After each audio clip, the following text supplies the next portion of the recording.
Hello, I'm Sarah Dirks, and this is my case study for Building Finance EDL 854, the Budget Debacle. So the long and short of it is, at this elementary school, there's a parent organization that creates a foundation for specialized programs like the arts, foreign languages, and music. And there's a good relationship between the principal and the parent organization. But it does seem that there's some competition as to who can be the best foundation between the other 5 elementaries in the district. In this particular year, we have a new president, Mr. Barely, who has this really great idea based on a fundraiser he did in college in his fraternity to do a raffle for money situation. He went to Mr. Santos, the principal, and got approval, and then he also went to the foundation and got approval, and just thought this was going to be an awesome idea. Unfortunately, there was some boxes not checked, and somebody outside of the foundation caught wind of this, and on the day of the actual raffle and event, Mr. Barely is arrested, and that's where we are right now. And so legal issues that we need to keep in mind are nothing physical. There's no criminality in this at all. No one was really hurt except for maybe Mr. Barely's ego and probably Mr. Santos as well from suffering from embarrassment and oversight. I did look up in the Kansas Department of Education. There really wasn't anything specific, but there was something about in the Kansas Department of Revenue about how raffles should work in Kansas, and they have to be for a nonprofit, and there is a money limit, and you also have to apply for the ability to do a raffle for money situation.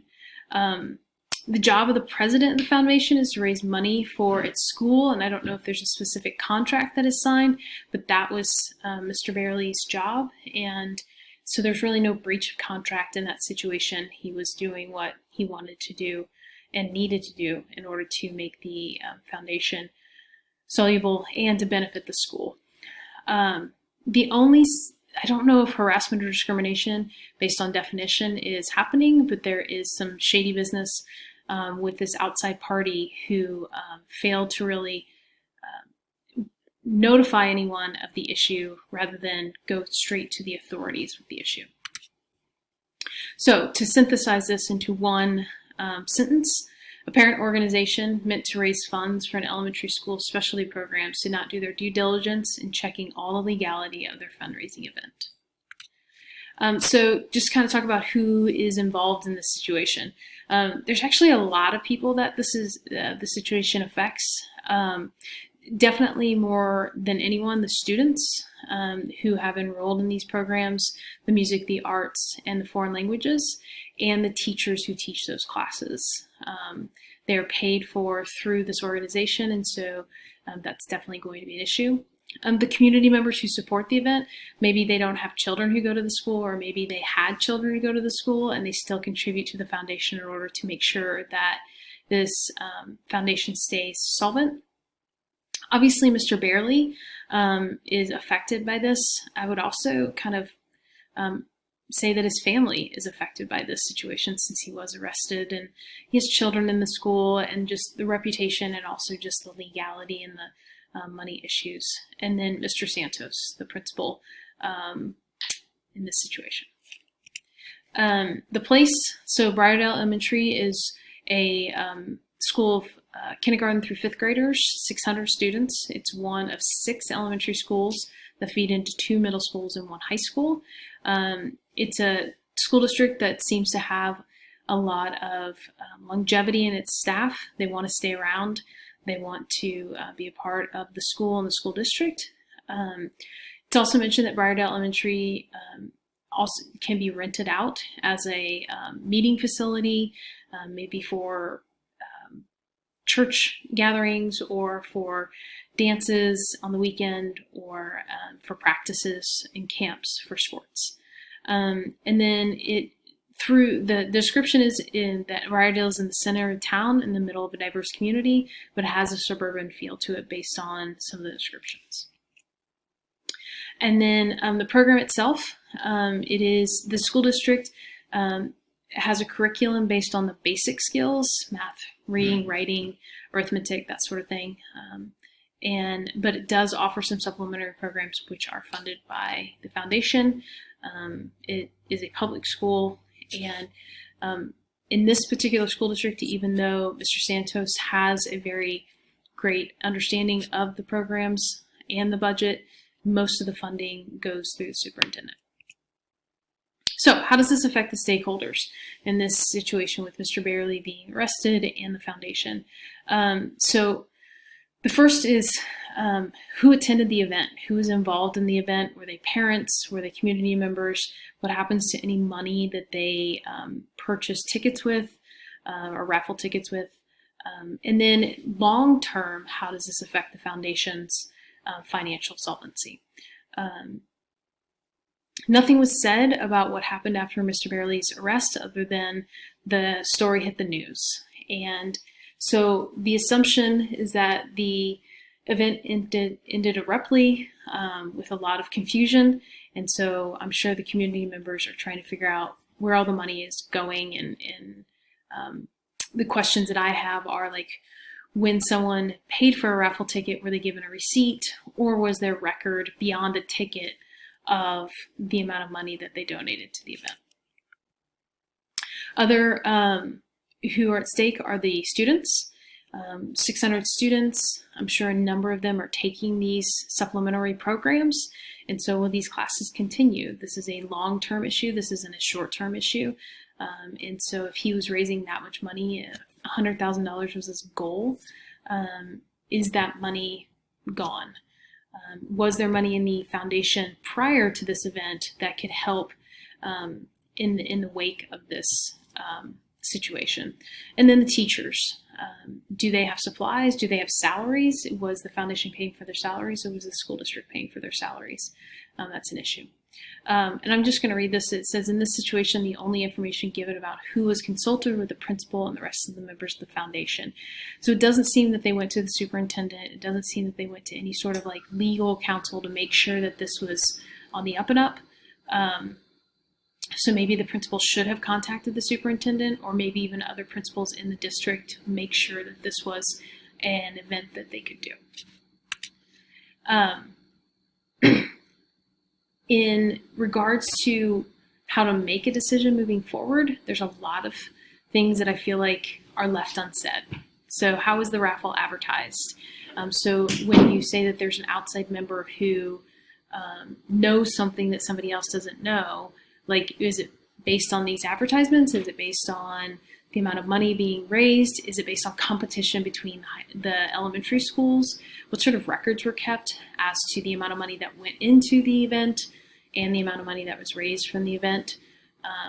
The other issue is, why would somebody tip the authorities off unless Mr. Barely was doing something illegal with this money?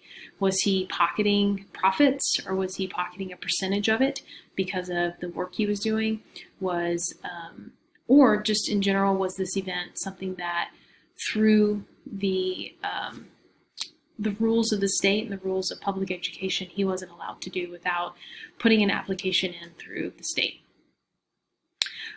So that being said, I came up with a lot of different options. So the first one is just what I like to call let it ride, since this is a ticketed event. This could be a situation where the principal just on Monday makes a statement like, I can't speak to this. I'm just going to let it ride. I'm going to let the foundation figure it out. I'm not taking responsibility. This is a separate entity from the school. And so they need to figure out their situation. Yes, we are affected by this, but when it comes to running the money situation, I as principal don't have any stake in what they do with it. Obviously, I benefit from that, but I don't want to be a part of the fallout from this. So what I'm going to do is I'm going to focus on what I have control over in my situation, which is my school. So the pros and cons of this one is that the onus is on the foundation. It's not on me. I just kind of play dumb, for lack of a better way of putting it. But I have to be able to control what I can in that moment. So I'm going to focus on my school and my situation and my budget that I have control over.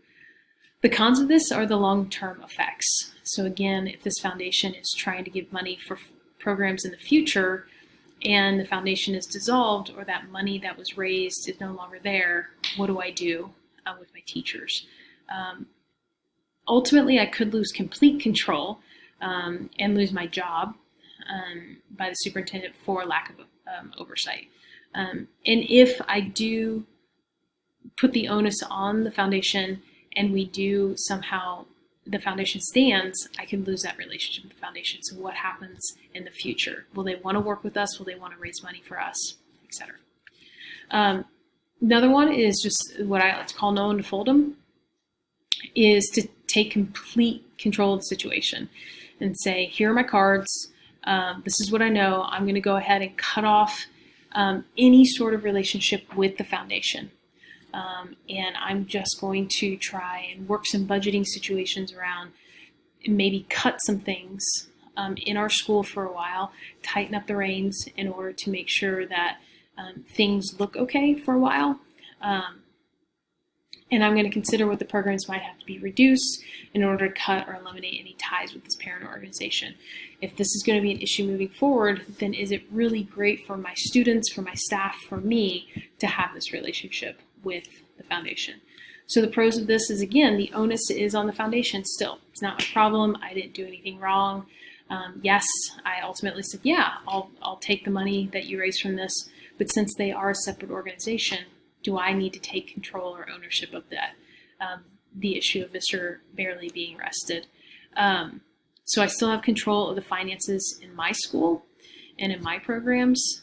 And then there's no parent involvement. So no parents can tell me what I can and can't do with the budgeting. It's up to me. It's up to my teachers. It's up to my staff. The cons of this, again, I could lose complete control of all finances moving forward. Again, could lose my job by ending this relationship with the foundation, which could end these supplemental programs, specifically for my high school. This doesn't affect the other, or not high school, elementary school. This doesn't affect the other schools in the district. And so I'm kind of a lone wolf in that situation if I don't have a foundation and they do. The possibility of cutting programs.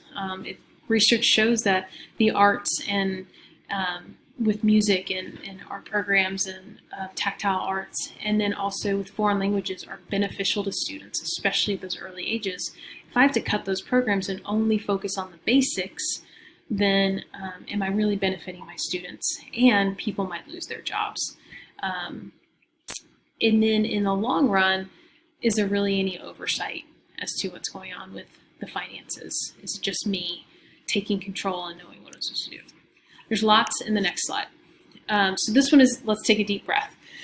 Let's take a deep breath. Let's figure it out. And the first thing I would do is seek out legal counsel from the district and seek out the superintendent. So that probably goes hand in hand. Here's the situation. What do we do? How are we legally responsible? How are we not legally responsible? And how can we maintain a relationship with the foundation and still benefit from the money they raise, but still make sure that we're kept in, keep our nonprofit status, which is huge, and not hurt anybody else in the long run. And then after seeking counsel, I would work with the members of the foundation and come up with next steps. You know, Mr. Bailey will probably be removed as president, and we'll work with those who are left in order to figure out how to remedy this situation. So from that, we can continue to work with the foundation, but don't accept any money tied to that specific event. That's a wash. We'll move forward. If the funds are depleted, seek out assistance from the district. Does the superintendent have any discretionary funds that they can help us out with just for the meantime? Has the foundation kept enough money in the bank in order to help us maybe for the next year, and then we can work together in order to maybe raise the money moving forward. Another thing is, if my school is something that can be rented out, how can I make that an option, so I'm not as reliant on the foundation if they can't help us out. So we have spaces that can hold up to 1,000 people. That's concerts, it's small concerts.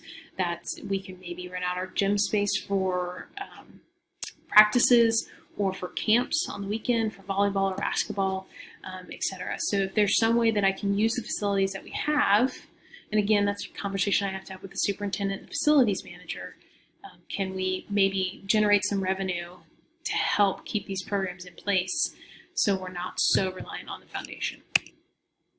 So the pros of this, oversight in all directions. So now we have the superintendent involved. Now we have legal involved. There's a lot of different people who are looking at this and helping me out in making the situation. There's now community involvement. It's not just me working solo. It's not just the foundation working solo to solve this problem. It's us working together, and ultimately it is about the students. And then even if we continue to work with the foundation, if we start renting out facilities, we can still beef up some funds for the future. The cons, now there's a lot of people involved, and sometimes strong personalities can overwhelm and hurt things in the long run.